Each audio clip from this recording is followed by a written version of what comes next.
Arestado ang babaeng sospek matapos mapatay ang isang 70 taong gulang na babae sa Rodriguez, Rizal.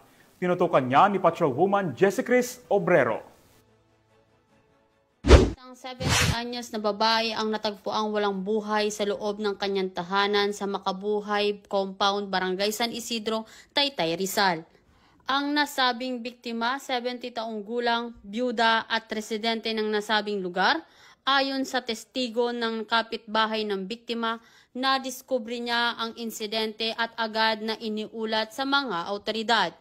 Mabilis na kumilos ang Taytay Municipal Police Station at nagsagawa ng hot pursuit operation na nagresulta sa pagkakaaresto ng suspect sa kanyang bahay sa Lower Pinatubo, Amityville, Barangay San Jose, Rodriguez, Rizal.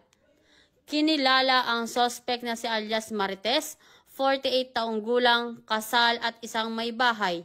Sa isinagawang investigasyon, inamin ng suspect na matagal na siyang nakakaranas ng pang-aabuso at pangungutya mula sa biktima, dahilan upang magawa niyang saktan ito gamit ang isang matigas na bagay na electric grinder na naging sanhi ng agarang pagkamatay ng biktima. Kasalukuyang nasa kustodiya ng Taytay Municipal Police Station ang suspect habang hinahanda ang mga kaukulang dokumento para sa inquest proceedings sa Rizal Prosecutor's Office. Patuloy na pinapaalahanan ng Rizal PPO ang publiko na pairalin ang paggalang at mahinahong pakikitungo sa kapwa upang maiwasan ang mga hindi kanais-nais na insidente.